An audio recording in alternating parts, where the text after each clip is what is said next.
Hello friends, परिवर्तन आधारशिला channel पर एक बार फिर आपका स्वागत है पॉलिटिकल साइंस की प्रैक्टिस सेट 4 के साथ। आशा है फ्रेंड्स आपको ये सीरीज़ पसंद आ रही होगी। अगर आपको ये सीरीज़ कैसी लग रही है हमें कमेंट बॉक्स में ज़रूर लिखें। अगर क्वेश्चन पसंद आए तभी चैनल को सब्सक्राइब करें और अपने दोस्तों के साथ शेयर करना ना भूलें। चलिए शुरुआत करते हैं आज की प्रैक्टिस सेट से। देखते हैं अपने फर्स्ट क्वेश्चन को। निम्नलिखित में से किस आधार पर नागरिकों की विचार अभिव्यक्ति की स्वतंत्रता पर प्रतिबंध नहीं लगाया जा सकता? भारत की संप्रभुता, लोक व्यवस्था, न्यायपालिका का अपमान, अवांछनीय आलोचना। तो फ्रेंड्स इसका ऑप्शन डी सही होगा। अवांछनीय आलोचना के आधार पर नागरिकों की जो विचार अभिव्यक्ति की स्वतंत्रता है उस पर प्रतिबंध नहीं लगाया जा सकता। नेक्स्ट क्वेश्चन देखते हैं। निम्नलिखित में से भारत के संविधान का कौन सा अनुच्छेद कानून के समक्ष समानता से संबंधित है? अनुच्छेद 16, अनुच्छेद 15, अनुच्छेद 14 या फिर अनुच्छेद 13।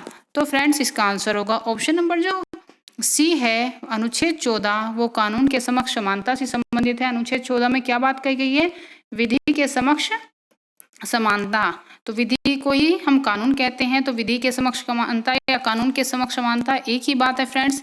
चलिए फ्रेंड्स और ऑप्शन को देख लेते हैं। फ्रेंड्स इसमें जो भी ऑप्शन दिए गए हैं, तो जो अनुच्छेद 13 है वो राज्य के जो मूल अधिकार हैं उनके संरक्षण की बात करता है। उसमें कुछ संविधान से जो पहले विधियां थी, संविधान के बाद विधियां थी, उनकी बात की गई है। जो फ्रेंड्स अनुच्छेद जो 15 है, अनुच्छेद 15 में क्या दिया गया है फ्रेंड्स? जो अनुच्छेद 15 में दिया गया है, धर्म, मूलवंश, जाति, लिंग, जन्म स्थान अतः इनमें से किसी भी आधार पर जो राज्य है नागरिकों में कोई भेदभाव नहीं करेगा। फ्रेंड ध्यान दीजिएगा, जो ये अधिकार है अनुच्छेद 15 ये केवल नागरिकों को प्राप्त है, विदेशियों को नहीं है। अनुच्छेद जो 16 है उसमें लोक नियोजन में अवसर की समानता दी गई है। इसमें भी फ्रेंड्स एक लाइन कही गई है, धर्म, मूलवंश, जाति, लिंग, जन्म स्थान, उद्भव व निवास। जो फ्रेंड्स उद्भव व निवास है वो इसे जो ऑप्शन जो अनुच्छेद हमारा 15 है उससे अलग करता है। तो फ्रेंड्स ये पूछा गया है कि उद्भव व निवास की बात किस अनुच्छेद में की गई है? तो यह की गई है 16 में। और इसमें इसके आधार पर किसी भी नागरिकों के मध्य इसमें राज्य जो है भेदभाव नहीं करेगा। तो फ्रेंड जो अनुच्छेद हमारा 14 है जिसमें विधि के समक्ष समानता की बात की गई है, इसमें फ्रेंड्स जो भी इसमें क्या कहा गया है कि जो भी राज्य है वो व्यक्ति को भारतीय राज्य क्षेत्र में विधि के समक्ष समता और विधि के समान संरक्षण से वंचित नहीं करेगा। फ्रेंड जो विधि के समक्ष समता की बात की गई है, यह जो अवधारणा है भारतीय संविधान में वो ब्रिटेन के संविधान से ली गई है। फ्रेंड्स आपने लास्ट ईयर टीजीटी का जो अगर प्रीवियस ईयर जो पेपर आया था वो देखा होगा, तो उसमें एक क्वेश्चन आया था प्राकृतिक न्याय से रिलेटेड क्वेश्चन आया था। उसमें पूछा गया था कि प्राकृतिक न्याय की जो अवधारणा है संविधान के किस अनुच्छेद में है? तो फ्रेंड्स वो अनुच्छेद 14 के अंतर्गत है। जो प्राकृतिक न्याय को ही हम नैसर्गिक न्याय भी बोलते हैं। फ्रेंड्स चलिए नेक्स्ट क्वेश्चन की ओर चलते हैं। व्यक्तिगत स्वतंत्रता के लिए उच्च न्यायालय में किस रिट को जारी कर सकता है? जो व्यक्तिगत स्वतंत्रता के लिए फ्रेंड जो हमारे संविधान में 5 तरह की रिट दी गई हैं, परमादेश, अधिकार प्रच्छा, बंदी प्रत्यक्षीकरण और प्रतिषेध, और एक होती है उत्प्रेक्षण। तो फ्रेंड जो व्यक्तिगत स्वतंत्रता के लिए जो उच्च न्यायालय रिट जारी करता है वो क्या करता है? बंदी प्रत्यक्षीकरण। इसमें फ्रेंड्स ऐसे अधिकारी के जो विरुद्ध जो रिट जारी की जाती है जिसने किसी व्यक्ति को अवैध रूप से गिरफ्तार किया हो और उसे प्रस्तुत कराने के लिए जो न्यायालय है वो रिट जारी कर सकता है। नेक्स्ट जो इसमें फ्रेंड्स रिट है परमादेश है। इसका अर्थ होता है हम आदेश देते हैं। तो इसका जो प्रयोग है ऐसे अधिकारी को आदेश देने के लिए किया जाता है जो अपने सार्वजनिक जो भी उसकी मतलब ड्यूटी है उसे करने से या तो इनकार कर रहा हो या अपनी ड्यूटी को इग्नोर करता हो, तो उसके लिए परमादेश जो रिट है वो जारी की जाती है। और जो अधिकार प्रच्छा है, तो फ्रेंड्स इसका जो अर्थ होता है, देखिए फ्रेंड्स इनके अर्थ भी पूछे जाते हैं और ये किसके विरुद्ध जारी की जाती है ये भी पूछा जाता है। तो ध्यान दीजिएगा, जो अधिकार प्रच्छा है उसका जो अर्थ होता है वो होता है कि आपका प्राधिकार या अधिकार क्या है। ये ऐसे अधिकारी या व्यक्ति के जो विरुद्ध है वो जारी की जाती है जो या तो अपने अधिकार क्षेत्र से बाहर किसी अन्य पद का अधिकार या किसी दूसरे व्यक्ति के अधिकार का उपयोग करता है। तो न्यायालय जो है उसे क्या कह सकता है कि यह आपका अधिकार क्या है कि आप दूसरे के अधिकार का यूज कर रहे हैं। जो नेक्स्ट है रिट वो है प्रतिषेध। जो प्रतिषेध का अर्थ होता है फ्रेंड्स मना करना। प्रतिषेध का क्या होगा अर्थ? मना करना। तो जो न्यायालय है वो अपने जो भी अधीनस्थ न्यायालय हैं उनके विरुद्ध ये रिट जारी करता है कि वे अगर कोई भी ऐसा जो भी केस है कि जो उनके अधिकार में नहीं है तो उसे लेने से मना, मतलब वो उसका यूज कर रहे हैं, तो वह न्यायालय जो है, वरिष्ठ न्यायालय जो है अधीनस्थ न्यायालय को उसके लिए मना कर सकता है। एक रिट और बचती है फ्रेंड्स, जो उत्प्रेक्षण। जो पांचवी रिट है वो कौन सी है? उत्प्रेक्षण। उसका अर्थ होता है सूचित करना या मंगवा लेना। ये भी जो रिट है ये भी अधीनस्थ न्यायालयों के विरुद्ध जारी होती है। लेकिन प्रतिषेध जो उत्प्रेक्षण में जो अंतर है वो क्या अंतर होता है कि जो प्रतिषेध रिट है वो कार्यवाही को रोकने के लिए जारी की जाती है, कि कोई भी कार्यवाही जो अधीनस्थ न्यायालय कर रहा है उसकी कार्यवाही को रोकने के लिए जारी की जाएगी। जबकि जो उत्प्रेक्षण है वो रिट जो भी कार्यवाही अगर कोई न्यायालय ने समाप्त कर दी है तो उसके निर्णय को रद्द करने के लिए जारी की जाती है। तो फ्रेंड दोनों में अंतर समझेंगे। जो प्रतिषेध और उत्प्रेक्षण जो रिट है वो न्यायालय के विरुद्ध जारी की जाती हैं, जो बाकी तीनों रिट हैं वो अधिकारियों के विरुद्ध जारी की जाती हैं। नेक्स्ट क्वेश्चन देखते हैं। भारतीय संविधान के किस अनुच्छेद में विधि की सम्यक प्रक्रिया के सिद्धांत को शामिल किया गया है? अनुच्छेद 11 में, 16 में, 21 में या फिर 26 में? तो फ्रेंड जो विधि की सम्यक प्रक्रिया जो है वो अनुच्छेद 21 के अंतर्गत आती है। नेक्स्ट देखते हैं फ्रेंड्स। निम्नलिखित में से कौन सा भारत के संविधान द्वारा प्रदत्त 6 मूल अधिकारों में से नहीं है? समानता का अधिकार, विरोध का अधिकार, शोषण के विरुद्ध अधिकार, धर्म की स्वतंत्रता का अधिकार। तो फ्रेंड जो विरोध का अधिकार है वो संविधान के जो मौलिक अधिकार दिए गए हैं उनके अंतर्गत नहीं आता है, जबकि समानता का अधिकार, शोषण के विरुद्ध अधिकार और धर्म की स्वतंत्रता का अधिकार ये तीनों क्या है? मौलिक अधिकार हैं। नेक्स्ट क्वेश्चन देखते हैं। अनुसूचित जाति, अनुसूचित जनजाति को किस अनुच्छेद के अंतर्गत मौलिक सामाजिक, आर्थिक, राजनीतिक अथवा सांस्कृतिक अधिकार प्रदान किया गया है? तो फ्रेंड्स जो अनुच्छेद 20 है, अनुच्छेद 19 है या फिर इसका अनुच्छेद 18 या फिर 17। तो फ्रेंड्स जो अनुसूचित जाति और अनुसूचित जनजाति को जो मौलिक सामाजिक, आर्थिक, राजनीतिक और सांस्कृतिक अधिकार दिया गया है वह दिया गया है अनुच्छेद 17 के अंतर्गत। अनुच्छेद 17 में क्या है? अस्पृश्यता कांड। तो उसी के अंतर्गत ये अधिकार दिया गया है। इसमें क्या कहा गया है कि जो भी अनुसूचित जाति हैं और अनुसूचित जनजाति हैं उनके अधिकारों की रक्षा कौन करेगा? राज्य करेगा, यही उनका अधिकार है। नेक्स्ट क्वेश्चन देखते हैं। निम्नलिखित युग्मों में से कौन सा सही सुमेलित नहीं है? मानव के दुर्व्यापार, बलाश्रम का प्रतिषेध, अनुच्छेद 23 ये सही है फ्रेंड्स। नेक्स्ट है मानव अल्पसंख्यक वर्गों के हितों का संरक्षण, अनुच्छेद 29। ऑप्शन नंबर सी है संवैधानिक उपचारों का अधिकार, अनुच्छेद 32 ये भी सही है। नेक्स्ट है शिक्षा संस्थाओं की स्थापना तथा प्रशासन करने का अल्पसंख्यकों के वर्गों का अधिकार, अनुच्छेद 31। फ्रेंड्स ये सही नहीं है।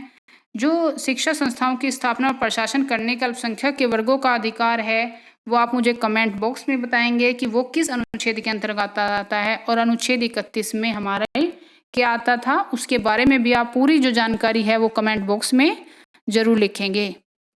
चलिए नेक्स्ट क्वेश्चन की ओर चलते हैं। भारत में नागरिकों के मौलिक अधिकारों में संशोधन कौन कर सकता है? लोकसभा, राज्यसभा, संसद या फिर सर्वोच्च न्यायालय? तो फ्रेंड जो मौलिक अधिकारों में संशोधन का अधिकार है वो संसद को प्राप्त है। फ्रेंड्स इसे गलत मत कीजिएगा, ये सर्वोच्च न्यायालय को प्राप्त नहीं है, जबकि संशोधन जो करती है वो संसद करती है। आपने देखा भी होगा कि कोई भी जो संविधान संशोधन विधेयक आता है वो लोकसभा से होकर, राज्यसभा से होकर राष्ट्रपति के साइन होने के बाद ही पारित होता है। तो फ्रेंड्स इसे संसद होगा इसका सही आंसर। नेक्स्ट क्वेश्चन देखते हैं। भारतीय संविधान में स्वतंत्रता का अधिकार 4 अनुच्छेदों द्वारा प्रदान किया गया। जो हमारा स्वतंत्रता का अधिकार बताना है किन अनुच्छेदों में है? 19 से 22 तक, 16 से 19 तक, 17 से 20 तक या फिर 18 से 21 तक। तो फ्रेंड जो 19 से 22 तक है वो स्वतंत्रता का अधिकार दिया गया है और 14 से 18 तक क्या है? 14 से 18 तक दिया गया है जो समता का अधिकार है। यानी कि समानता का अधिकार वो 14 से 18 तक आता है। और 23-24 में कौन सा अधिकार आ रहा है फ्रेंड्स? शोषण के विरुद्ध अधिकार। तो फ्रेंड्स इन्हें सभी को याद रखिएगा कौन सा किस अनुच्छेद से संबंधित है। इससे भी रिलेटेड काफी क्वेश्चन पूछे जा रहे हैं। नेक्स्ट क्वेश्चन देखते हैं। भारतीय संविधान के अनुच्छेद 13 का मुख्य उद्देश्य निम्नलिखित में से किसके संदर्भ में संविधान सर्वोच्चता सुनिश्चित करता है? राज्य के नीति निदेशक तत्व, मौलिक अधिकार, मौलिक कर्तव्य, उपरोक्त सभी। तो फ्रेंड्स इसका आंसर होगा ऑप्शन नंबर बी, मौलिक अधिकारों के विषय में जो अनुच्छेद 13 है वह राज्य संविधान की सर्वोच्चता सुनिश्चित करता है। नेक्स्ट क्वेश्चन देखते हैं। निम्नलिखित कथनों में से कौन सा एक सही है? अधिकार नागरिकों के विरुद्ध राज्य के दावे हैं। अधिकार वे विशेष अधिकार हैं जो किसी राज्य के संविधान में समाविष्ट हैं। अधिकार राज्य के विरुद्ध नागरिकों के दावे हैं। अधिकार अधिकांश लोगों के विरुद्ध कुछ नागरिकों के विशेष अधिकार हैं। तो फ्रेंड जो ऑप्शन नंबर सी है, अधिकार राज्य के विरुद्ध नागरिकों के दावे हैं। देखिए फ्रेंड्स कंफ्यूज मत होइएगा फर्स्ट ऑप्शन में और सी में कि अधिकार नागरिकों के विरुद्ध राज्य के दावे नहीं हैं, बल्कि राज्य के विरुद्ध नागरिकों के दावे हैं। अधिकार किसके हैं? नागरिकों को प्राप्त हैं। देगा कौन? राज्य देगा। ठीक है फ्रेंड्स, नेक्स्ट क्वेश्चन देखते हैं। भारत के संविधान का कौन सा अनुच्छेद बच्चों के शोषण के विरुद्ध मौलिक अधिकारों से संबंधित है? हमें बताना है बच्चों के शोषण के विरुद्ध मौलिक अधिकारों से संबंधित कौन सा अनुच्छेद है। अनुच्छेद 17, अनुच्छेद 19, अनुच्छेद 23 या फिर अनुच्छेद 24। तो फ्रेंड जो अनुच्छेद 24 है वो बच्चों के शोषण के विरुद्ध अधिकार देता है। और जो अनुच्छेद 17 है मैं पहले ही बता चुकी हूँ कि वह अस्पृश्यता का जो अंत है उससे संबंधित है। अनुच्छेद 19 में 6 प्रकार की स्वतंत्रताएं दी गई हैं। और जो अनुच्छेद 23 है वह मानव व्यापार, दुर्व्यापार और बालाश्रम का प्रतिषेध करता है। नेक्स्ट क्वेश्चन देखते हैं फ्रेंड्स। भारतीय संविधान के निम्नलिखित में से किस अनुच्छेद में यह व्यवस्था की गई है कि अल्पसंख्यकों को अपनी रुचि की शिक्षण संस्थाओं की स्थापना एवं प्रशासन का अधिकार होगा? तो फ्रेंड देखते हैं इसमें ऑप्शन ए है अनुच्छेद 28, बी अनुच्छेद 29, अनुच्छेद 30 या फिर अनुच्छेद 31। तो फ्रेंड्स मैं पहले भी पूछा है कि अनुच्छेद 31 के बारे में आप कमेंट बॉक्स में सारी जानकारी जितनी भी आप जानते हैं उसके बारे में जरूर लिखेंगे। तो जो फ्रेंड जो अनुच्छेद 29 है, पहले मैं ये बता देती हूँ, यह अल्पसंख्यक वर्गों के हितों के संरक्षण के बारे में है। और जो अनुच्छेद 28 है वह फ्रेंड शिक्षण संस्थाओं में जो धर्म की शिक्षा की स्वतंत्रता सुनिश्चित करता है कि जो राज्य है वो धार्मिक स्वतंत्रता शिक्षा की किन में अनुमति देता है किन में नहीं देता। तो फ्रेंड्स अनुच्छेद 28 इस बारे में है। वह शिक्षण संस्थाओं में धार्मिक जो स्वतंत्रता है वह सुनिश्चित करता है। तो अनुच्छेद 30 इसका सही आंसर होगा कि अल्पसंख्यकों को अपनी रुचि की शिक्षण संस्थाओं की स्थापना और प्रशासन का अधिकार किसमें है? अनुच्छेद 30 में। नेक्स्ट क्वेश्चन देखते हैं। संविधान के किस अनुच्छेद में कानून का समान संरक्षण प्रावधानित है? फ्रेंड्स फिर कानून का समान संरक्षण, देखिए अलग अलग वर्ड यूज करके ये क्वेश्चन को थोड़ा सा घुमाने की कोशिश करते हैं। तो फ्रेंड्स आप बिल्कुल कंफ्यूज मत होइएगा। जो कानून का समान संरक्षण है वही है कि विधि के समक्ष समानता के बारे में पूछा जा रहा है। अनुच्छेद 12, अनुच्छेद 13, अनुच्छेद 14 या फिर अनुच्छेद 15। तो इसमें आंसर होगा अनुच्छेद 14 में ही कानून के समान संरक्षण का प्रावधान है। फ्रेंड जो अनुच्छेद 12 है उसमें राज्य की परिभाषा दी गई है। अनुच्छेद 13 में पहले ही बता दिया है कि मूल अधिकारों के संरक्षण के बारे में है। और अनुच्छेद 15 धर्म, जाति, मूल वंश, जन्म स्थान के आधार पर जो व्यक्ति के भेदभाव के बारे में बात करता है कि उसमें कि राज्य किसी भी प्रकार से व्यक्ति में भेदभाव नहीं करेगा। नेक्स्ट क्वेश्चन देखते हैं। निजता के अधिकार को जीवन एवं व्यक्तिगत स्वतंत्रता के अधिकार के अंतर्भूत भाग के रूप में संरक्षित किया जाता है। भारत के संविधान में निम्नलिखित में से किससे उपर्युक्त कथन सही और समुचित ढंग से अर्थित होता है?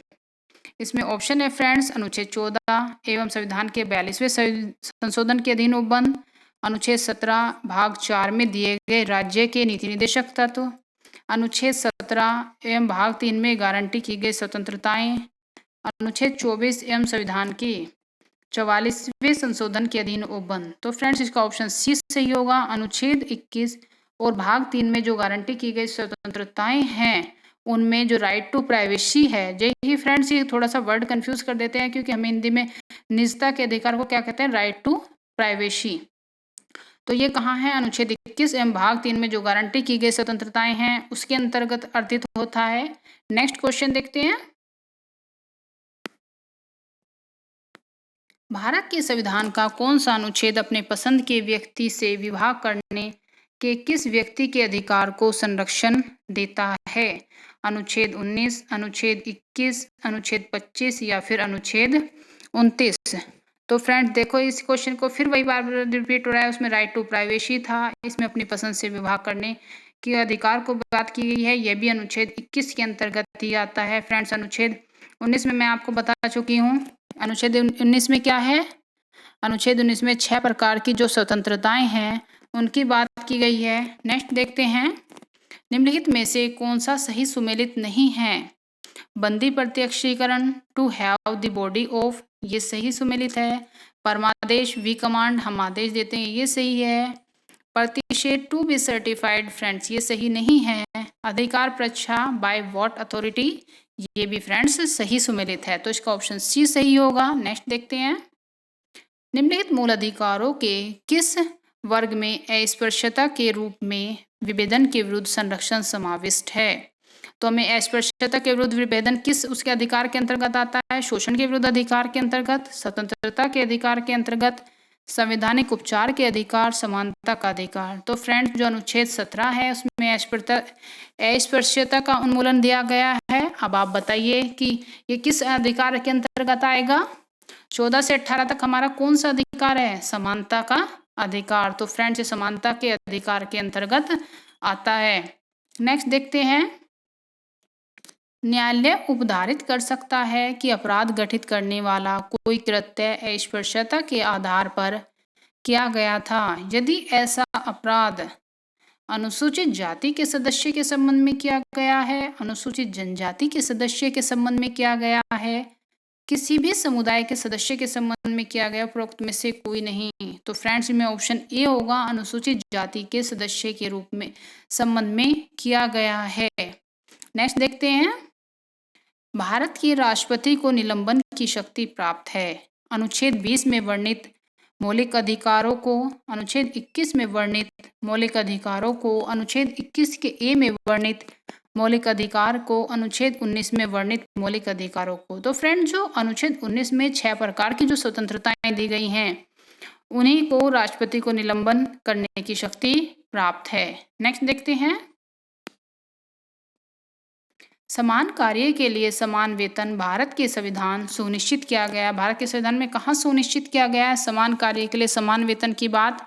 मौलिक अधिकार में, राज्य के नीति निर्देशक सिद्धांतों के अंग में, मौलिक कर्तव्य हैं या फिर आर्थिक अधिकार हैं। तो फ्रेंड जो समान कार्य के लिए समान वेतन जो है वो राज्य के नीति निर्देशक तत्वों का भाग है। चलिए नेक्स्ट क्वेश्चन की ओर चलते हैं, राज्य के नीति निर्देशक सिद्धांत किस प्रकार मौलिक अधिकारों से भिन्न हैं? पूर्वोक्त केंद्रीय सरकार के लिए है और उपरोक्त राज्य के लिए।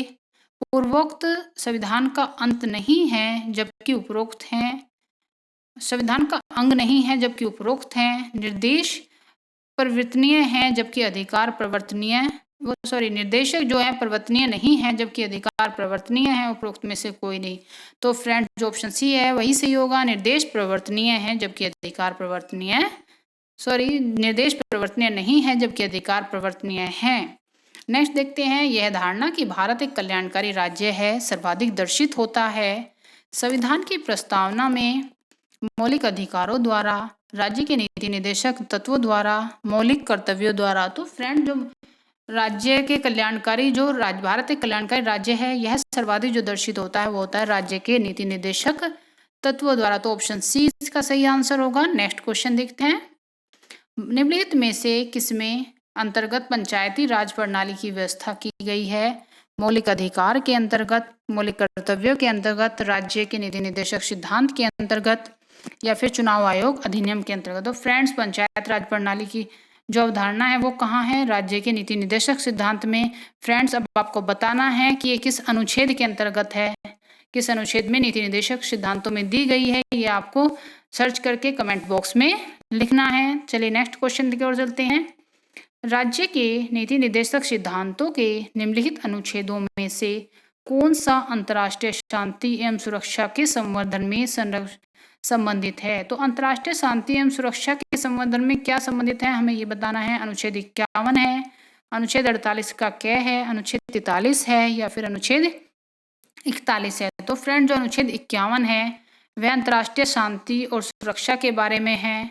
जो अनुच्छेद 48 है वह उसमें कृषि और पशुपालन का जो आधुनिक तरीके से करने के बारे में है कि राज्य का कर्तव्य क्या है कि वो कृषि और पशुपालन को आधुनिक और वैज्ञानिक बनाने के लिए प्रयास करेगा। अनुच्छेद 43 में क्या बात की गई है फ्रेंड्स? अनुच्छेद 43 में कहा गया है कि सहकारी समितियों का गठन के आधार पर कुटीर उद्योगों को प्रोत्साहन दिया जाएगा। ये अनुच्छेद 43 के अंतर्गत कहा गया है। और अनुच्छेद 41 में कहा गया है कि सभी नागरिकों को उनकी योग्यता के अनुसार शिक्षा व रोजगार पाने जो उपलब्ध कराना है वो किसका कर्तव्य है? वह राज्य का कर्तव्य है। तो फ्रेंड जो इतने भी ऑप्शन हैं आप उन्हें भी साथ के साथ क्लियर करते चलिएगा ताकि कोई भी कंफ्यूजन ना रहे। नेक्स्ट क्वेश्चन देखते हैं, निम्नलिखित में से कौन एक राज्य के नीति निर्देशक तत्वों में नहीं है? पुरुष व महिला को समान कार्य हेतु समान वेतन, ये नीति निर्देशक तत्वों में है, अनुच्छेद 39 के अंतर्गत आता है।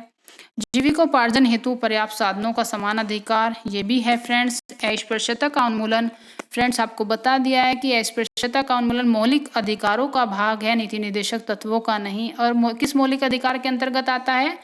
अनुच्छेद 17 जो कि समानता के अधिकार का एक भाग है। अनुच्छेद 17 उसके अंतर्गत अस्पृश्यता का उन्मूलन आता है। काम हेतु न्याय संगत एवं मानवोचित दशा, ये भी नीति निर्देशक तत्वों का ही भाग है। नेक्स्ट क्वेश्चन देखते हैं, निम्नलिखित में से कौन संविधान के 42वें संशोधन के द्वारा नीति निर्देशक तत्वों में नहीं जोड़ा गया? शोषण से बच्चों एवं वस्तुओं की सुरक्षा, समान न्याय, निशुल्क कानूनी सहायता, समान आचार संहिता, उद्योगों के प्रबंधन में श्रमिकों की भागीदारी। तो फ्रेंड्स इसका ऑप्शन सी सही होगा। समान आचार जो संहिता है वह 42वें संशोधन द्वारा निर्देशक तत्वों में नहीं जोड़ा गया था। नेक्स्ट क्वेश्चन देखते हैं, भारत के कल्याणकारी राज्य होने का विचार पाया जाता है संविधान की प्रस्तावना में, मौलिक अधिकारों में, राज्य के नीति निर्देशक तत्वों में। तो फ्रेंड जो कल्याणकारी राज्य होने का विचार पाया जाता है वो पाया जाता है राज्य के नीति निर्देशक तत्वों में। नेक्स्ट क्वेश्चन देखते हैं फ्रेंड्स, राज्य के किस अनुच्छेद के द्वारा उद्योगों के संबंध में कार्यकारकों की भागीदारी का प्रावधान है? तो फ्रेंड्स जो मैंने पूछा गया है कि उद्योगों के प्रबंधन में कार्यकारकों की भागीदारी का प्रावधान बताना है हमें फ्रेंड्स। तो अनुच्छेद 43 में, अनुच्छेद 43A में, अनुच्छेद 45 में, अनुच्छेद 47 में। तो फ्रेंड्स जो अनुच्छेद 45 है वह कार्यकारकों की भागीदारी का प्रावधान करता है। चलिए फ्रेंड्स नेक्स्ट क्वेश्चन देखते हैं,